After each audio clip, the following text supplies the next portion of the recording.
자, 여러분 이 시간은 제4강 들어갑니다. 제4강에 경비의 분류인데, 자, 경비의 분류를 들어가면 경비를 누가 관장하냐, 즉 기관에 관한 문제입니다. 그 주체에 관한 문제인데요. 자, 거기에는 공적인 경비가 있고 사적인 경비인 사경비가 나오죠.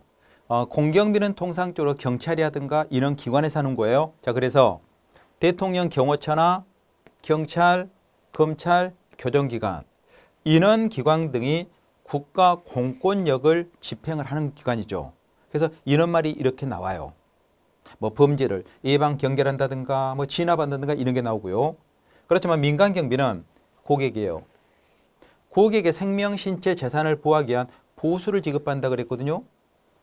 자, 그리고 경비 서비스를 청원 경찰이나 경비업자 등이 이 제공하는 것을 말한다 그렇습니다. 이게 무슨 얘기냐면, 자, 이 개념은 수익자 부담이죠. 자, 수익자 부담의 원칙이 적용이 된다.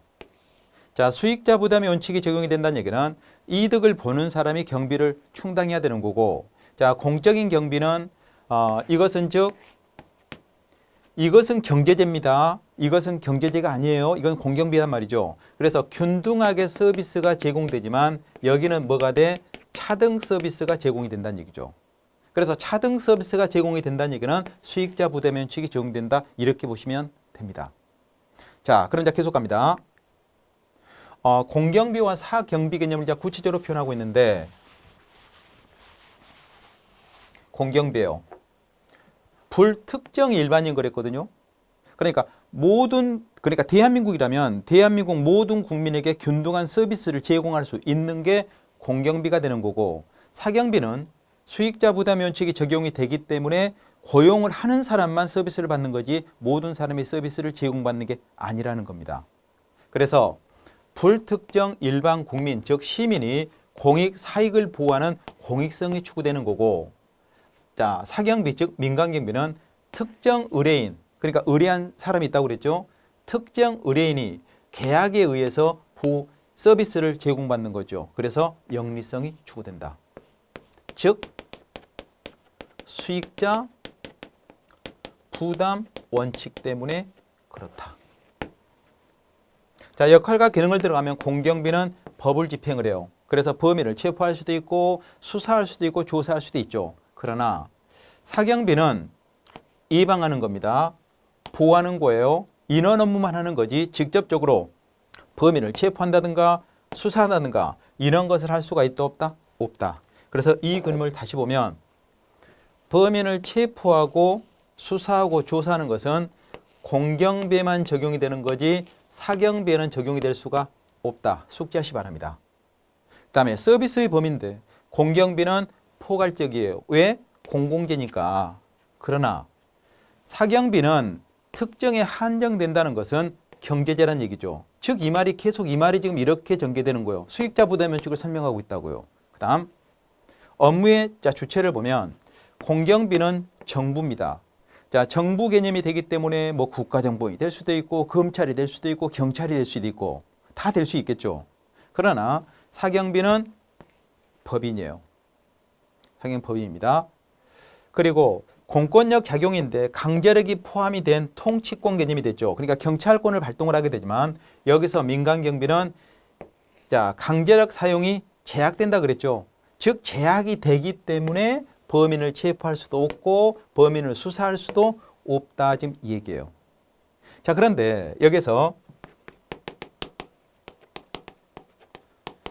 현행범을 체포하는 것은 누구든지 현행범을 체포할 수 있다고 형사소송법에서 규정을 하고 있기 때문에 공경비가 됐건 사경비가 됐건 현행범 체포는 구별하지 않고 다 가능하게 됩니다. 왜? 현행범은 누구든지 할 수 있기 때문에 체포가 가능하기 때문에 그렇다. 지금 그 얘기예요. 이해하시고요.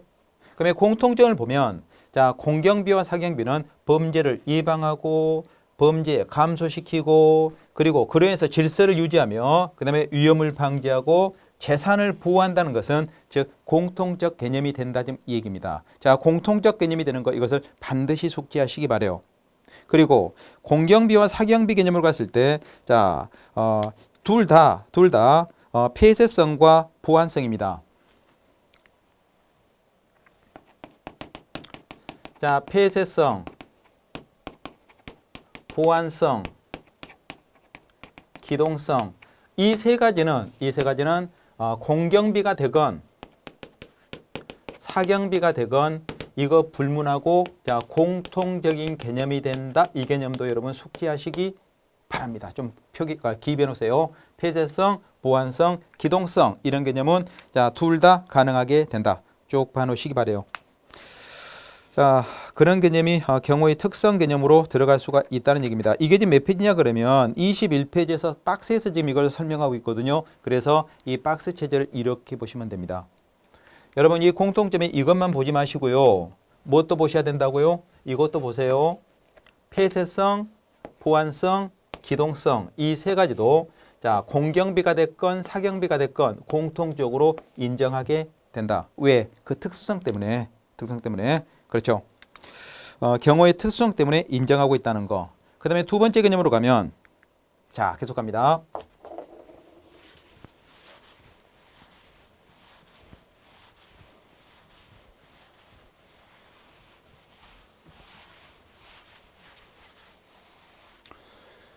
경계 개념에 의한 분류에서 자 정비상 경계가 있고 준비상 경계가 있습니다.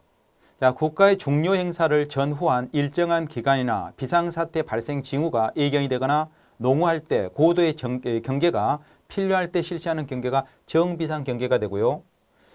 비상사태 발생 징후는 희박합니다. 희박하지만 자, 불안전한 사태가 계속된 경우 집중적인 경계가 요구될 때 실시하는 경계가 준비상 경계가 된다는 것. 자, 이 두 가지 개념 참고 상태로 좀 보시고 그리고 세 번째 경비의 중요도에 따른 중요시설의 분류가 있거든요.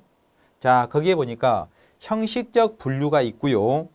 그리고 두 번째 실질적인 분류가 있는데 형식적인 분류는 그리 중요하지 않고요. 여러분이 참고로만 한번 읽어보시면 됩니다. 그래서 이런 것이 있다 정도만 보고 자, 논점은 실질적 분류입니다. 여기 조심하셔야 돼요. 실질적인 분류다. 자, 우리 교재 지금 몇 페이지를 지나가고 있냐면 자, 페이지 22페이지 개념에서 실질적 분류 개념이 나옵니다. 여기 잊으면 안 됩니다. 중요한 논점이 걸려요. 가급, 나급, 타급 개념이 쭉 나오게 되는데 자, 들어갑니다. 가나다급.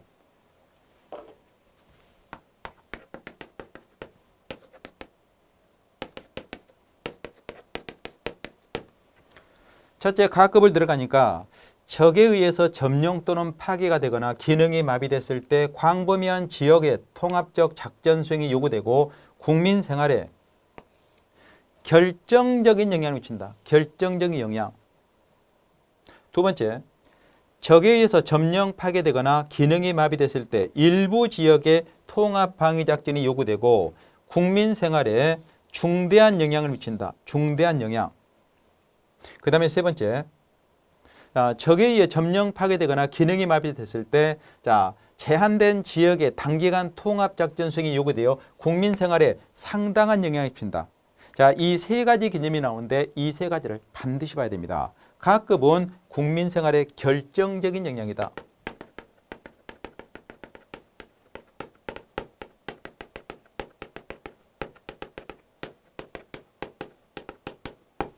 결정적인 영향을 미치게 되고 자, 납급 개념으로 가면 국민 생활에 중대한 영향입니다.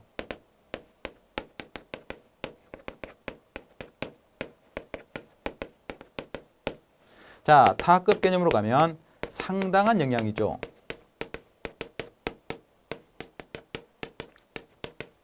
자, 이런 세 가지 개념이 있고 여기서 기타급은 없습니다. 기타급 개념은 나올 수가 없다.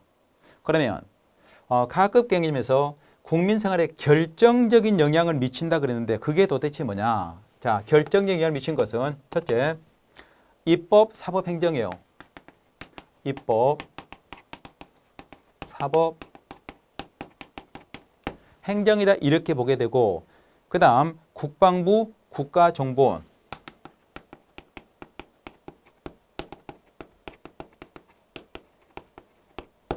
자, 그리고 즉 한국은행 본점입니다.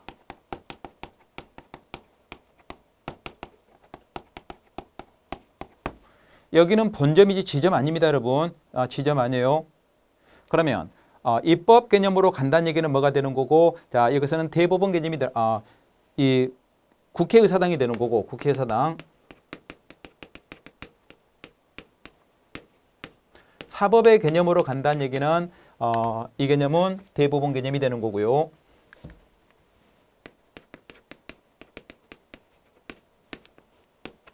자, 행정 개념으로 간다는 얘기는 정부종합청사입니다.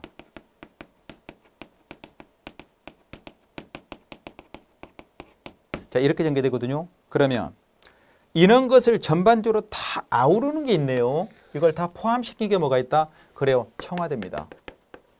청와대 개념이 되는 거죠. 그렇기 때문에 국민 생활에 결정적인 영향을 미친 것은 국회의사당, 대법원, 정부종합청사, 그리고 국방부, 국가정보원, 한국은행 본점, 그리고 청와대 개념이 된다는 거. 왜? 자, 한국은행 본점이 예를 들어 털렸다. 그렇다면 엄청난 파급 효과가 있겠죠. 그렇기 때문에 이것은 국민 생활에 결정적인 영향을 미친 시설이라고 표현하게 됩니다. 두 번째, 그렇다면 중대한 영향을 미친다는데 그건 뭐가 있는데, 자, 이 개념은 여기 보니까 뭐 검찰청이니 경찰청이 이런 말은 없잖아요. 그래요. 그래서 경찰청이나 아니면 무슨 뭐 검찰청이나 아니면 시중 뭐 은행이나 시중 은행 뭐 본점 뭐 이런 것들이 여기에 다 포함이 될 수가 있습니다. 그래서 거기에 보면 자, 경찰청, 자, 대검찰청, 국책은행 본점, 국책은행 바꿉시다. 시중은행보다 국책은행. 자, 국책은행 본점 이런 개념들이 여기에 다 포함하게 되는 거고, 다급 개념으로 갈게요. 다급 개념으로 가면 적에 의해서 파괴가 되거나 기능이 마비가 됐을 때 제한된 지역에서 단기간 통합 방위작전 수행이 요구되고 국민 생활에 상당한 영향을 미친다. 상당한 영향. 이 개념이 다급 개념이 돼요.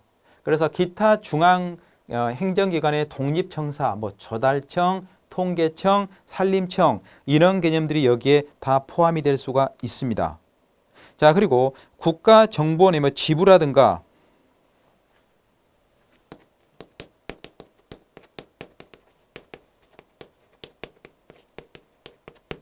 지부 아니면 한국은행입니다. 한국은행 뭐 지점 뭐 이런 개념들 그리고 독립청사 대표적으로 뭐 조달청, 통계청, 산림청 이런 개념이 여기에 다 포함이 될 수 있다. 그래서 여러분이 그 예문과 관련된 숙지해야 될 것은 가급과 나급 개념이 포인트예요. 그래서 여기와 관련된 사항은 반드시 숙지를 하시기 바랍니다. 이것은. 그리고 가급은 결정적이다, 나급은 중대하다, 다급은 상당하다. 이 뜻을 물어보기 때문에 이 개념을 좌우 연결하셔야 되고요. 자, 그럼 볼게요. 어떻게 암기를 하냐면 가결되면 나중에 상당한 영향이 많아진다. 오케이. 어떻게 해요? 가결되면 자, 나중에 자, 상당히 많아진다. 그러니까 다다. 오케이. 많아진다. 이렇게 암기를 해 놓으시기 바랍니다. 이거 숙지하셔야 돼요. 숙지하셔야 됩니다. 그 다음에 경비업법상 분류 개념이 나오게 되죠. 이것은 여러분 앞에서 다 보신 건데 이게 다시 들어간 것은 분류 체계상 들어간 거거든요. 그렇기 때문에 이것은 더 이상 보지 않고 그냥 넘어갈게요. 암기법만 시신을 특수기계로 호송한다. 그 다음에 경비경찰의 대상에 따른 분류예요. 자, 경비경찰의 대상에 따른 분류 개념을 들어가면 자, 거기서 여러 가지 개념이 나오게 되는데 여러분 그 이쪽 개념은 조심하셔야 되거든요. 이쪽은 출제 논점이 걸리기 때문에 조심하셔야 되는데 자, 22페이지 개념에서 얘기합니다. 우리 교재 22페이지. 자, 경비경찰의 대상에 따른 분류. 자, 들어갈게요. 이거 조심하라고 그랬습니다. 이쪽. 첫 번째, 치안경비, 일명 다중범죄인데 공안을 해야 하는 다중범죄 등 집단적인 범죄 사태가 발생하거나 발생할 우려가 있는 경우 적절한 조치로 사태를 예방, 경계, 진압하기 위한 경비활동을 우리는 치안경비라고 얘기합니다. 자, 혼잡경비가 미조직 군중을 대상으로 한다면 자, 치안경비는 자, 조직화된 군중을 의미하게 되죠. 암기해야 됩니다. 혼잡경비는 미조직 군중이에요. 그렇지만 치안경비는 조직화된 군중을 대상으로 한다는 거. 그리고 두 번째, 특수경비. 자, 특수경비 개념인데 이 특수경비는 독단적으로 지문화가 되기 때문에 조심해야 돼요. 총포, 도검, 폭발물 등에 의한 인질난동, 살상 등 사회 이목을 집중시키는 중요 사건을 예방, 경계, 진압하는 경비활동을 우리는 특수경비 그렇습니다. 그러니까 지문에 나올 때 특수란 말이 들어가기 때문에 이런 것들이 다 특수하다고 생각하면 되겠죠. 그래서 총포, 도검, 폭발물은 특수하다. 이렇게 암기하시면 된다고요. 대표적으로 공안을 해야 하는 범죄, 즉 테러 행위가 대표적 개념이 됩니다. 그 다음에 경호경비.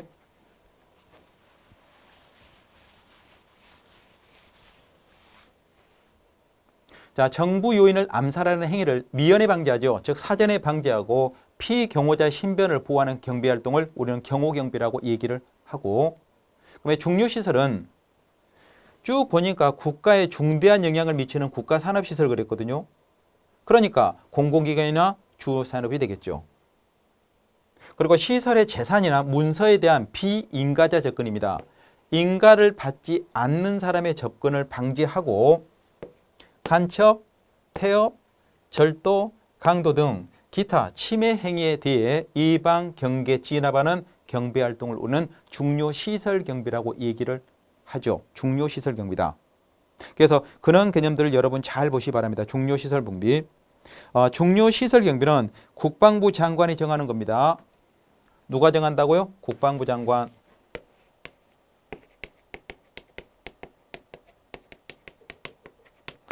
국방부 장관이 정한다. 자, 이 개념까지 여러분이 눈여겨보시면 됩니다.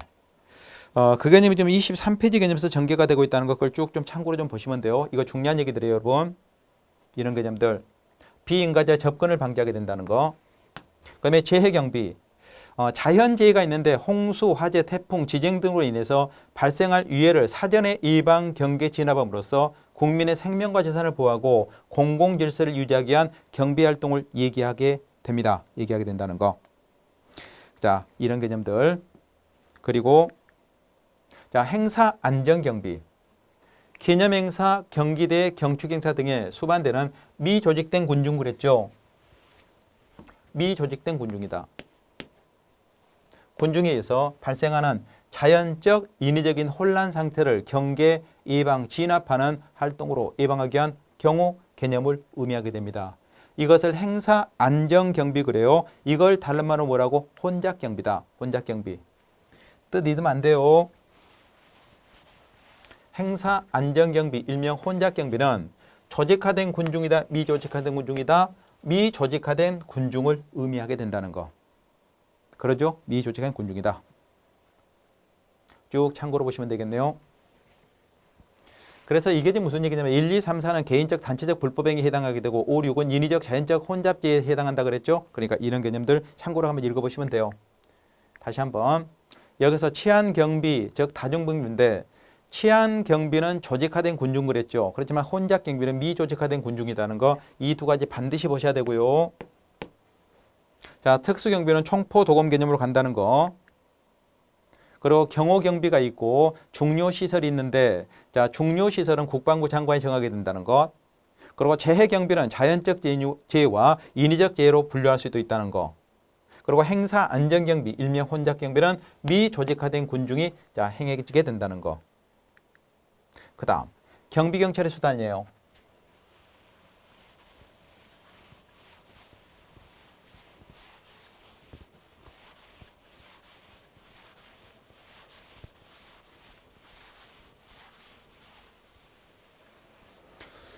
자, 경비경찰의 수단 개념이 나오는데, 자, 수단 개념에서 자, 안전의 원칙, 균형의 원칙이 나옵니다. 안전, 균형, 자, 위치, 적시가 나오죠. 안전한 균형을 적시에 위치하라. 그러죠?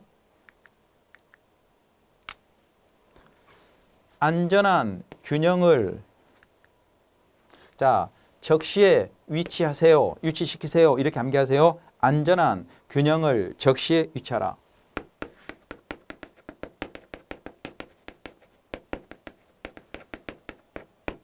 위치시켜라. 그렇게 암기를 해요. 그러면 타이틀로 다시 갑니다. 첫 번째, 안전의 원칙. 경비사태 발생 시 경비 경력이나 군중들을 사고 없이 그러죠. 사고 없이 안전하게 진입해야 된다는 원칙이 안전 원칙이 되고, 균형의 원칙은 즉 밸런스, 즉 균형이거든요. 그래서 경비수단으로 경비력을 행사할 때 경력 운영을 균형 있게 하라는 얘기죠. 이게 무슨 얘기냐면 본대가 있고 예비대가 있을 거 아닙니까? 그러면 이 본대와 예비대를 어떻게 나눌 거냐는 얘기예요. 6대 4로 나눌 거냐, 5대 5로 나눌 거냐, 7대 3으로 나눌 거냐. 나눴다면 주력비대와 예비대를 어떻게 배치를 할 거냐. 이런 개념이 바로 균형의 원칙 개념이 됩니다. 그리고 경비사태 상황과 대상에 따라 주력부대와 그러죠. 예비부대를 유효적절하게 활용 한정된 경력을 가지고 최대의 성과를 올릴 수 있도록 해야 된다. 지금 그 얘기예요. 어려운 게 없죠, 여러분. 한 번만 들으면 다 이해가 되는 사유거든요. 어렵지 않아요. 세 번째, 적시 원칙. 적시 시간이에요. 가장 핵심적인 시간이 있을 거 아닙니까? 그러죠? 그래서 상대방의 허약한 시점이에요. 허약한 시점을 포착하여 집중적이고 강력한 실력 행사를 하여 자, 그 조직을 붕괴하고 이걸 무너뜨리라는 얘기죠. 이걸 적시의 원칙입니다. 적시의 원칙이다. 다시 한번 상대방의 허약한 시점을 포착하여 집중적이고 강력한 실력 행사를 한다는 것은 조직을 무너뜨리라는 얘기죠. 무너뜨리는 원칙을 적시의 원칙이다. 두 번째, 위치 원칙. 경비를 하다 보면 자, 유리한 지점을 선점해야 되는 거지 불리한 지점을 선명하면 안 된다는 얘기죠. 예를 들어서 만에 하나 경력이 밀릴 수도 있어요. 방음막을 쳤는데 밀릴 수가 있다고. 그러면 도피로가 있어야 되겠죠. 그런데 즉 비수의 지연을 친 곳도 아니고 막혀 있다. 그렇다면 경력이 위험에 노출할 수 있다는 얘기입니다. 그래서 위치의 원칙이라는 것은 유리한 지점을 확보하라는 얘기거든요. 즉 경비 사태 실력 행사를 할 때는 유리한 지점과 위치를 확보해야 된다는 원칙이다. 이해할 수 있죠? 유리한 지점. 두 번째, 상대하는 군중보다 유리한 지점과 위치를 선점하는 것이 작전 수행이나 진압을 용이하게 한다. 당연한 얘기 아니겠습니까? 여러분 여기는 어렵게 나오질 않고요. 두 가지 패턴의 문제가 나오게 되는데 하나는 타이틀로 나올 수도 있고 두 번째는 좌우를 연결하는 문제가 나오는데 타이틀 문제라는 것은 안전의 원칙, 균형의 원칙, 적시의 원칙, 위치의 원칙 이 타이틀을 물어본다는 얘기고 좌우축을 연결한다는 문제는 안전의 원칙이 뭐냐, 균형의 원칙이 뭐냐, 적시가 뭐냐, 위치 원칙이 뭐냐 이렇게 물어보는 좌우축 연결 문제가 나오게 된다. 지금 그 얘기입니다. 서술식 문제가 나온다는 얘기죠. 어렵지 않고 그 다음 경비의 수단으로 갈게요. 자, 여러분 경비의 수단으로 가면 간접적 실력 행사가 있고 직접적인 실력 행사가 있습니다. 경고, 제지, 체포예요. 경고, 제지, 체포입니다. 자, 경고는 간접적 실력 행사지만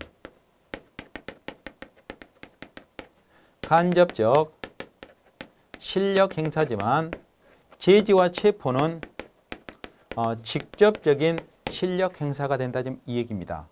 그렇다면 이 순서는 반드시 지켜야 되냐? 그렇진 않아요. 체포하고 제지하고 경고할 수도 있고 아니면 제지하고 경고하고 체포할 수도 있고 자유롭게 할 수가 있다는 얘기입니다. 자, 그럼 계속 봐요.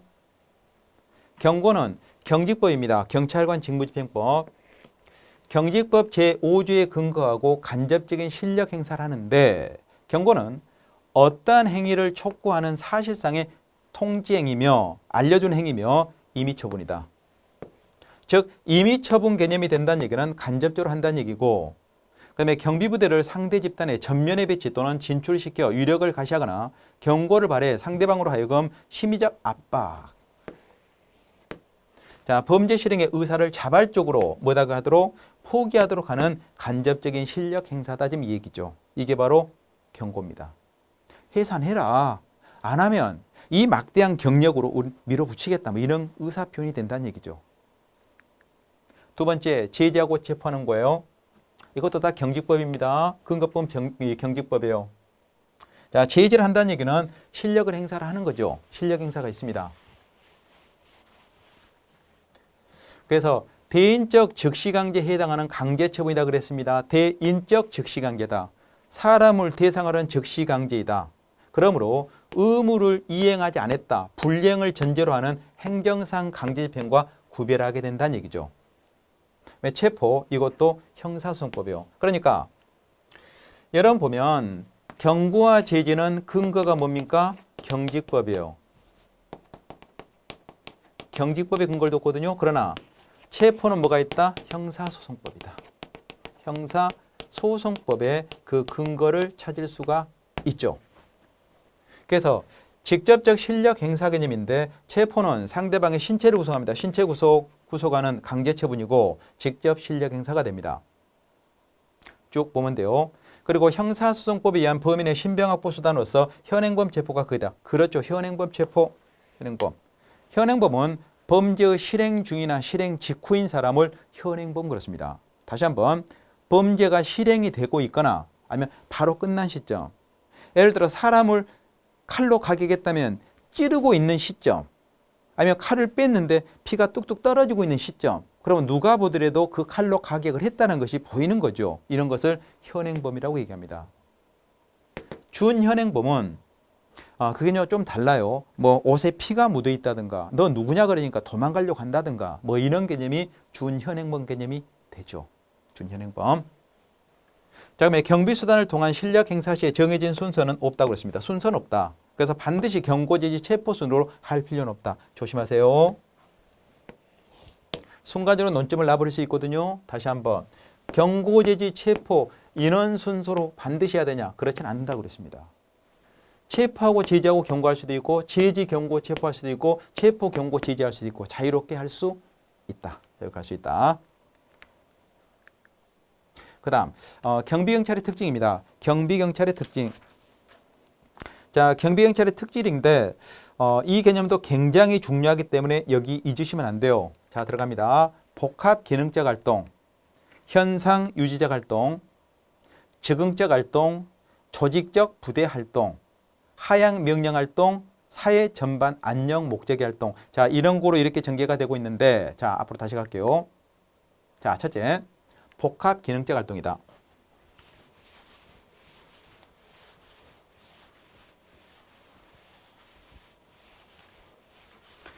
경화학을 공부를 좀 하시다 보면 처음에는 좀 어렵습니다. 좀 어려운데 좀 듣다 보면 이제 이해가 좀 되실 거예요. 이 학이란 말이 들어가면 좀 추상적입니다. 그렇기 때문에 뜬구름 잡기죠. 봐도 잊어버린 것 같고 막 그래요. 법을 보면 머릿속에 남아있지만 학은 남아있지 않다고 그렇게들 말씀을 하시는데 그러면 방법이 없습니다. 반복해서 보는 것밖에 없죠. 반복 학습을 하셔야 돼요. 그럼 또 어떤 분은 그러세요. 뭐라고? 나는 봐도 금방 봐도 잊어버립니다. 다 잊어요. 다 잊습니다. 잊어버리기 때문에 반복해서 보신다는 거죠. 아무리 높은 산인들 넘어갈 수만 있다면 그 산은 높지를 않습니다, 여러분. 그런데 직벽은 안 되죠. 직벽은 넘어가지 못하니까.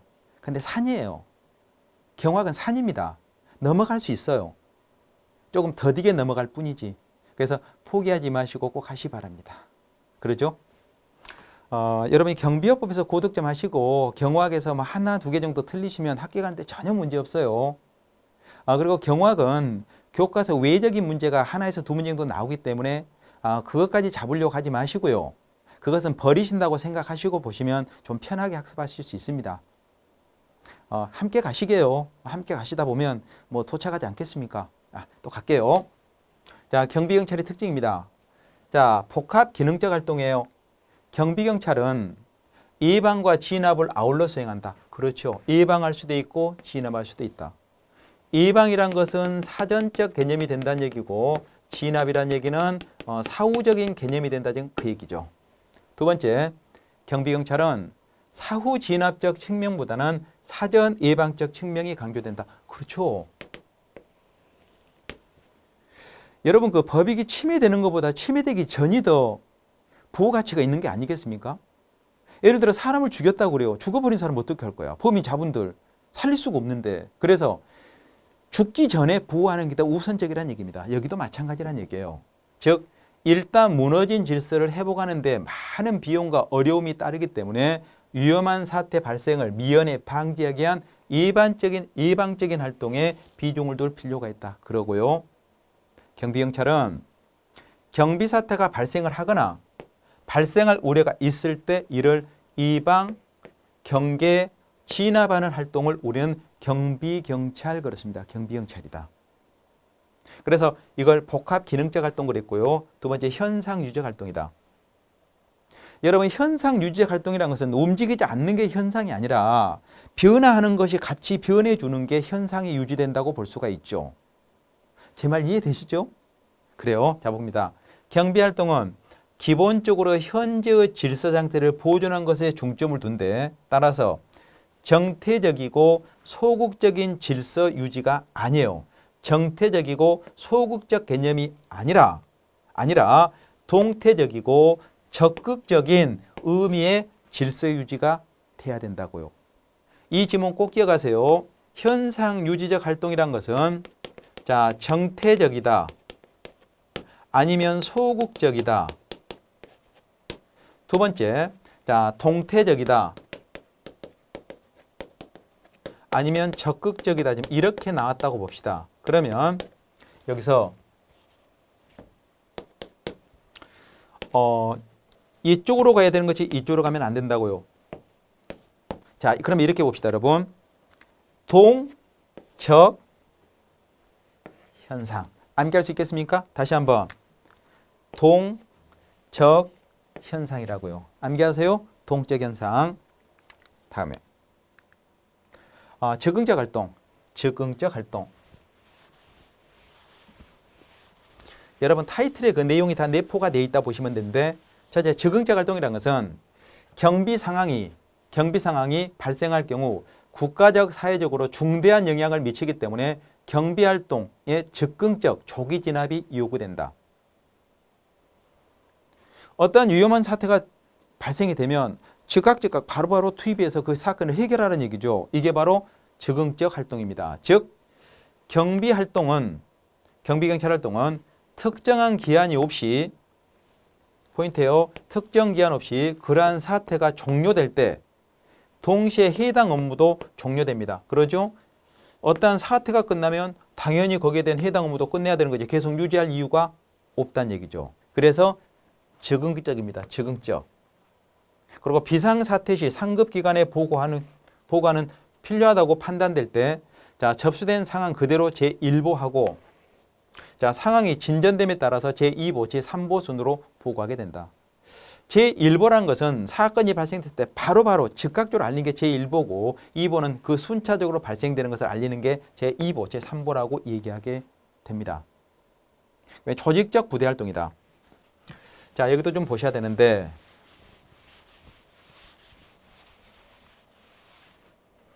자, 조직적 부대 활동 개념에서 이런 식으로 쭉 이렇게 나오고 있거든요. 나오고 있죠? 자, 그래서 조직적 부대 활동이 된다는 얘기는 자, 이쪽까지 연결됩니다. 지휘관 제도가 나오게 됩니다. 자, 다시 가요. 조직적 부대 활동이다.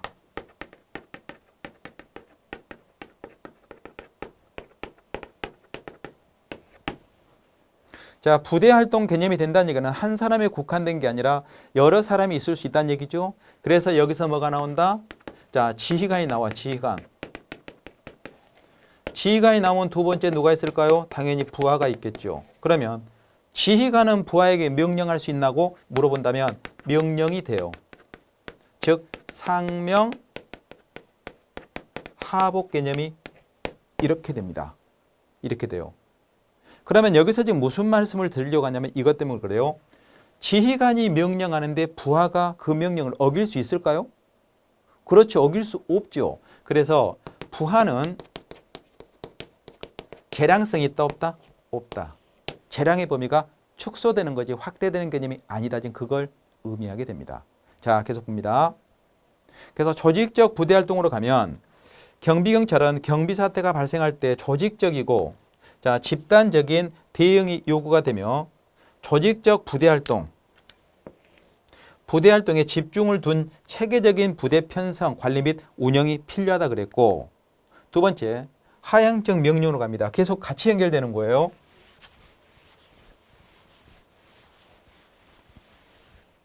자, 경비활동은 주로 개선 조직의 지휘관이 내리는 지시나 명령이죠. 자, 명령입니다. 그런 명령에 의해서 움직임으로 부대원의 재량은 상대적으로 많다 적다 적고 수명사항에 대한 책임은 그러니까 명령을 받은 상의 책임은 지휘관이 지른 것이 일반적이다. 이 지문 이해된가요? 다시 한번 봐봐요. 지휘관이 부하에게 명령을 했거든요. 그러니까 상명하복이 되기 때문에 부하는 재량성이 없어요. 근데 지휘관이 명령을 내리기 때문에 부하가 거역할 수가 없죠.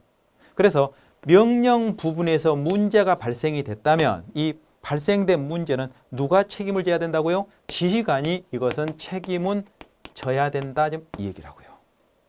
이해되십니까? 그래요. 좋습니다. 자, 그 다음에 세 번째 보호구역입니다.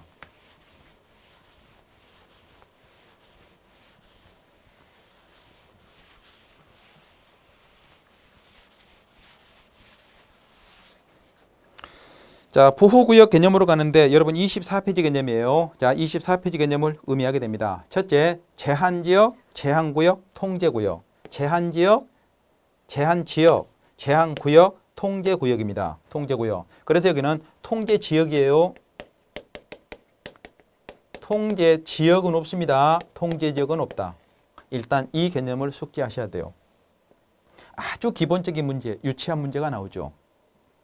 다음 중 보호구역에 해당되지 않는 것은 1번 제한지역, 2번 제한구역, 3번 통제구역, 4번 통제지역. 이게 과거에 출제됐던 문제 유형인데 이제는 그렇게 나오기는 힘들어요. 그런데 문제는 어떻게 나올 수 있냐?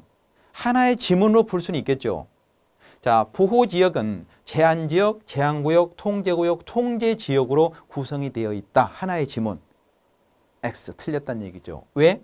통제지역이 들어가면 안 된다는 얘기입니다. 그렇게 출제될 수 있고 두 번째 패턴은 제한지역이 뭐냐, 제한구역이 뭐냐, 통제구역이 뭐냐. 즉, 이 박스를 문제 지문에 띄어 올리고 역으로 1번, 2번, 3번, 4번 이렇게 문제를 물을 수도 있고요. 세 번째는 제한지역 설명, 제한구역 설명, 통제구역 설명, 통제지역 말도 안 되는 거 적어놓고 하나의 지문을 만들어낼 수도 있겠죠. 그러면 답은 4번인 통제지역으로 가야 된다는 얘기입니다. 제 말 이해되셨고요. 그러면 제한지역입니다. 비밀 또는 국 공유재산의 보호를 위해서 울타리 또는 방호, 경비인력에 의해서 승인을 받지 않는 사람들이 접근이나 출입을 대한 감시가 필요한 지역을 제한지역이라고 그러고 제한구역은 비인가자, 인가받지 않는 사람이 들어오면 안 되는 곳이에요. 그리고 주요시설 및 상급입니다. 상급 비밀 소통용 암호 자재에 접근하는 것을 방지하기 위해서 안내를 받아 출입한다. 안내를 받아서 출입해야 하는 구역을 우리는 제한구역 그렇습니다. 안내받는다. 자, 여기는 사람들이 접근했을 때 출입에 대한 감시가 필요한 지역이고요. 그 다음에 통제구역은 보안상 매우 중요한 지역이기 때문에 자, 인가를 받지 않는 사람은 출입 자체를 못하는 것, 즉 비인가자의 출입이 금지되는 구역을 우리는 통제구역이라고 얘기하게 됩니다. 어렵지 않죠? 좋습니다. 그 다음 보안대책 수립 시행이에요. 보안대책 수립 시행은 자, 규칙에서 규정하는데 참고로 좀 볼게요. 쭉 보면 승인을 받지 않는 사람의 접근이나 출입을 제한하거나 금지할 수 있는 보안책을 대책을 수립해야 되고 제한구역, 통제구역에 그 구역의 기능이나 구조에 다음 각 호의 대책이 마련돼야 된다 그러는데 첫째, 출입할 수 있는 사람의 지정과 인가받지 못한 사람에 대한 출입 통제 대책을 마련해야 되고 주간과 야간 경계를 해야 되며 외부로부터 투시, 도청, 파괴 물질의 투척 방지를 해야 되며 그 다음에 방화, 경보 대책, 그 밖에 필요한 보안 대책을 강구하면 됩니다. 자, 그리고 경호 원칙 정리가 나오는데 지금까지 다 봤던 것을 다시 박스로 묶어놨거든요. 그래서 이 박스는 참고 상태로 여러분이 쭉 읽어보시면 됩니다. 이건 참고로 한번 읽어보십시오. 지금 다 배운 거거든요. 다 배운 걸 지금 다시 학습하기 편하게 지금 묶어놨어요. 됐고. 자, 그 다음 어디로 가냐면 우리 교재 27페이지 제4절, 즉 경호의 이론적 배경입니다. 경호의 이론적 배경이다. 첫 번째 사회계약서래요. 사회계약서라는 것은 사회와 계약을 맺는 개념인데 이것을 사회계약서를 겁니다. 사회계약서를 주장한 대표적 사람이 세 사람이 나오는데 홉스, 로크, 루소입니다. 공자, 맹자님은 나오질 않아요. 홉스, 로크, 루소가 주장한 게 바로 사회계약서의 개념이 되죠. 자, 그럼 이제 구체로 갑니다. 홉스 이론이에요. 자, 홉스, 로크, 루소가 각자 자기 책을 쓰게 되는데 그 책에서 리바이던이다, 시민정부 이론이다, 사회계약론이다 이런 내용들이 나오는데 자, 홉스의 리바이던, 절대 권력입니다. 자, 거기에서 이런 것들을 파생시켜 내더란 얘기죠. 그러면 홉스가 주장한 개념과 로크가 주장한 개념과 루소가 주장한 그 이론 체제가 뭐냐 한번 들여다보자는 얘기입니다. 이것은 지금 현재 여러분 시험에 출제가 안 됐어요. 출제가 안 됐지만 이 경호학을 보는데 그래도 기본 베이스를 깔아주면서 봐야 될 필요가 있거든요. 그래서 이어놓은 거니까 참고로 쭉 한번 보겠습니다. 자, 이건 법철학적 개념을 좀 볼게요. 여기서 만인에 대한 만인의 투쟁 그랬죠. 홉스 개념인데 이게 뭐냐면 태초예요. 국가가 형성되기 전이에요. 그러니까 국가가 형성되기 전이기 때문에 이렇게 그리면 안 되고 이렇게 그릴게요. 각 개개인이 이렇게 있거든요. 각 개개인이 이렇게 있죠. 다 개인들이에요. 이 사람은 예를 들어 갑이라는 사람이고 이 사람은 예를 들어 을이라는 사람이에요. 자, 그러니까 이렇게 묶이고 이렇게 묶고 다 이렇게 묶여가는 건데 갑이라는 사람과 을이라는 사람이 태초에 생존 본능 때문에 무엇을 하냐면 사냥을 해요. 사냥. 자, 사냥을 하러 갔는데 자, 소설 한번 써보자면 사냥을 갔는데 이는 무엇을 사슴을 한 마리를 자, 타겟으로 잡고 이 사슴을 잡겠다고 갑이라는 사람이 지금 뛰어다니면서 3박 4일 동안 사슴을 향해서 지금 활을 쏘고 지금 난리가 났습니다. 근데 여기서 을이라는 사람도 이 사슴의 타겟을 잡았는가 봐요. 그러니까 이 사람도 이 사슴을 쫓겨다니고 있고 이 사람도 쫓겨다니고 있는데 어떤 계곡에서 갑과 을이 사슴을 놓고 맞부딪혔어요. 자, 맞부딪히는 순간 두 사람이 사슴에 관심이 가는 게 아니라 눈에 스파크가 일어날 수도 있겠죠. 예나 지금이나 그런 거 아니겠습니까? 그래서 사랑의 감정을 둘이 느꼈네. 그리고 두 사람이 만나서 자, 생활을 하다 보니까 뭔가 하나가 또 태어났네요. 그게 바로 뭡니까? 베이비, 즉 아이가 태어났어요. 그러면 이게 가족이 됐습니다. 가족이 됐고 가족이 됐고 가족이 됐고 그런데 어떤 사람 한 사람의 가족도 없어요. 그런데 이 사람은 신체적 조건부터 굉장히 강한 사람이에요. 그러니까 누구를 공격하냐? 자기 동족을 계속 공격을 하는 거예요. 그래서 이 사람들이 누구를 찾아가냐면 A라는 사람을 찾아가요. 이 A가 누구냐? 군주예요. 군주라는 애를 찾아갑니다. 그러면서 이 시민들이 군주한테 무슨 얘기를 하냐? 군주야, 우리를 괴롭히는 예를 들어서 자, B라는 사람이 있는데 이 B를 좀 혼내주면 안 되겠니? 그랬어요. 그러니까 여기서 A가 무슨 얘기를 하냐? 혼내줄 수는 있는데 그러세요. 그럼 혼내주겠다는 거 안 혼내주겠다는 거예요? 아직 모르겠다는 거예요. 그러니까 여기서 그렇죠. 그러니까 혼내주겠다고 안 혼내주겠다고 그렇게 하니까 A가 그러죠. 혼내주는 대가로 니네들은 나에게 무엇을 줄 건데 이렇게 협상을 합니다. 그러니까 이네들이 우리가 있는 거 모든 것을 다 주겠다 그랬어요. 나의 생명과 신체, 내 재산만 보호해준다면 내가 가지고 있는 권리를 너에게 다 주겠다. 그러니까 당신은 그 권리를 갖는 대신 우리를 보호해다오 그랬죠. 이게 바로 뭐 사회계약이에요. 이게 체결이 됐어요. 그럼 봐봐요. 이게 지금 이네들에게 주어진 자연적인 권리, 즉 자연권이거든요. 자연권. 이 자연권을 전부 다 줘버린 거예요. 이렇게 줘버린 겁니다. 일부만 준 게 아니라 전부를 줬다고. 그러니까 이게 보면 자, 여기 자기 보존을 위해서 폭력보다 평화의 공존을 유용하겠고 자연권의 전면적인 양도란 말이 있죠. 지금 이 얘기거든요. 다시 원점으로 갈게요. 그래서 이네들이 가지고 있는 자연권을 다 줬어요. 전부 양도입니다. 전부 양도를 했다. 왜 그러면 전부 양도를 하냐? 자, 이것 때문에 그렇습니다. 만인에 대한 만인의 투쟁이다. 즉 약육강식이다. 힘이 있는 사람은 생존할 수 있지만 힘이 없는 사람은 죽을 수밖에 없다는 얘기예요. 그래서 나의 생존권을 보호받기 위해서 무엇을 한다? 나보다 힘이 더 강하고 나를 괴롭히는 애보다 힘이 더 강한 사람을 찾아가서 나의 생명, 신체, 재산을 보호해달라고 요구할 수가 있다는 얘기죠. 계약을 맺었다는 겁니다. 이게 사회계약이에요. 그래서 약육강식의 투쟁이란 말이 있고 안전을 도모할 권력의 필요성을 강조했다. 지금 이렇게 말이 나오게 되죠. 그러면 그림 다시 볼게요. 그래서 전부를 줬어요. 그러면 이 경우 A라는 사람이 약속을 이행을 하면 문제될 게 전혀 없어요. 그런데 약속을 지키지 않았다고요. 그랬을 때 이네들은 여기 있는 이 시민들은 누구에게? 군주에게 너는 왜 약속을 지키지 않는 거야? 이렇게 주장할 수가 있냐는 겁니다. 없다는 거예요. 이게 바로 저항권이거든요. 저항할 수 있는 권리가 없어요. 왜 없어요? 전부를 줘버렸기 때문에 저항할 수 있는 권리가 없다는 얘기입니다. 논리 지금 이해되십니까? 좀 어려운 얘기인가요? 그러지는 않죠?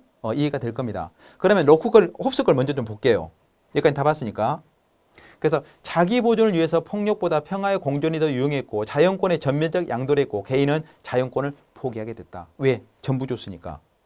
그래서 국왕의 통치 의지에 절대 복종하고 절대 군주 정치를 통한 평화와 안전을 추구한다. 그래서 절대적으로 혁명이 불가한다. 혁명이 불가하다는 얘기는 저항할 수가 없다. 그래서 이런 군주를 우리는 무슨 군주라고 그래요? 절대 군주라고 얘기합니다. 절대적인 군주는 모든 힘을 다 가지고 있기 때문에 자, 시민들, 이런 백성을 사람으로 보지 않고 자기 수적으로 이걸 이용하고 있다는 얘기죠. 이게 바로 홉스 이론이고 두 번째 로크는 로크 들어갑니다. 로크도 들어가 볼게요. 자, 시민정부 이론이라는 책에서 시민사회는 처음에는 자유로웠다 그랬습니다. 처음에는 자유로웠다. 근데 점차 시간이 지나감으로써 자, 지배하는 사회가 발생됐다 그랬죠. 여러분 이 얘기예요. 얘가 지금 시민이에요. 시민입니다. 얘가 지금 군주입니다. 처음에는 평화로운 상태였는데 이렇게 억압하는 사회가 아니었는데 어느 순간에서부터인가 억압하는 세력이 나오더라는 얘기입니다. 그래서 억압하는 세력보다 더 강한 세력을 찾아갔는데 이게 군주예요. 이 군주와 다시 계약을 맺습니다. 이게 사회계약을 맺기로 했어요. 취획을 했죠. 자, 그러면 여기서 약속을 해야 되는데 약속을 하는 경우가 있고 약속을 이행하지 않는 경우도 있겠죠. 그러면 그림 다시 볼게요. 이게 좀 자연권이거든요.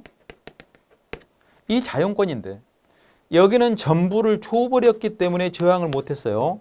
근데 여기서는 전부를 준 게 아니라 2분의 1만 줬어요. 여기 부분만 양도를 했고 여기는 양도하지를 안 했죠. 근데 양도하지 않는 영역을 가지고 약속을 이행하지 않았을 때 약속을 지키라고 주장할 수 있냐? 있어요. 즉 그렇다는 얘기는 여기서 즉 로크는 저항권이 있다 없다? 저항권이 있다는 거예요. 왜? 일부의 힘이 있으니까. 그래서 자, 로크를 보면 처음에는 자유롭고 평등하며 정의가 지배하는 사회였지만 인간관계가 확대됨에 따라 자연권의 유지가 어려워지게 됐다. 그래서 자연권의 일부를 국가 또는 국왕에게 위탁했다 그랬죠? 위탁했다. 그래서 자연권의 일부 양도입니다. 일부 양도. 그래서 각 개인은 자연권을 보장받을 수도 있다. 그래서 이 군주를 우리는 제한적 군주입니다. 제한적 군주라고 있고 저항권이 유보되어 있다. 저항권이 유보되어 있다는 얘기는 저항할 수 있는 힘이 있다는 거죠. 왜요? 2분의 1이 남아있으니까. 그죠? 2분의 1이 남아있기 때문에. 그 다음 루소로 갑니다. 루소는 사회계약론이라는 책에서 시민사회는 처음입니다. 처음에는 자유평등을 보장되는 평온한 상태였는데 점차 시간이 지나가면서 자, 강자와 약자가 구별되기 시작을 했다는 얘기예요. 즉 불평등한 관계가 성립이 되더라는 얘기입니다. 그래서 모든 사람의 의지를 종합하여 통합한 것을 일반의지입니다. 일반의지, 일반의지라고 한다. 이게 무슨 얘기냐면 이 얘기예요. 얘기하자면 이제 시민입니다. 시민단체예요. 얘가 군주거든요. 군주가 되는 거죠. 평등 상태를 유지를 했어요. 근데 언제부턴가 자, 밸런스가 아닌 언밸런스가 되더라는 얘기죠. 그래서 시민들의 힘을 하나로 규합을 합니다. 이게 일반의지입니다. 일반의지다. 일반의지란 것은 모든 사람의 의지, 마음이란 얘기죠. 그 마음을 하나로 규합을 했어요. 규합되는 힘이 시민 쪽으로 치우칠 수도 있고 군주 쪽으로 치우칠 수가 있다는 얘기죠. 언제나 시소가 중앙만 유지한 게 아니라 이 무게 중심에 따라 축이 움직일 수도 있지 않습니까? 지금 그걸 의미하게 되는 거예요. 이해됐죠? 그래서 이것은 일반의지입니다. 그래서 일반의지란 모든 시민의 의지가 통합된 개념을 명한 거다. 그래서 직접 민주제를 창시했다라고 얘기합니다. 그래서 이네들이 직접적으로 어디로 이 힘이 쏠리는가에 따라서 권력 힘이 바뀌는 것 직접 민주가 되죠. 이것은 간접 민주주의가 되는 거고요. 그래서 홉스, 로크, 루소 개념 이론을 참고 상태로 쭉 한번 보시면 돼요.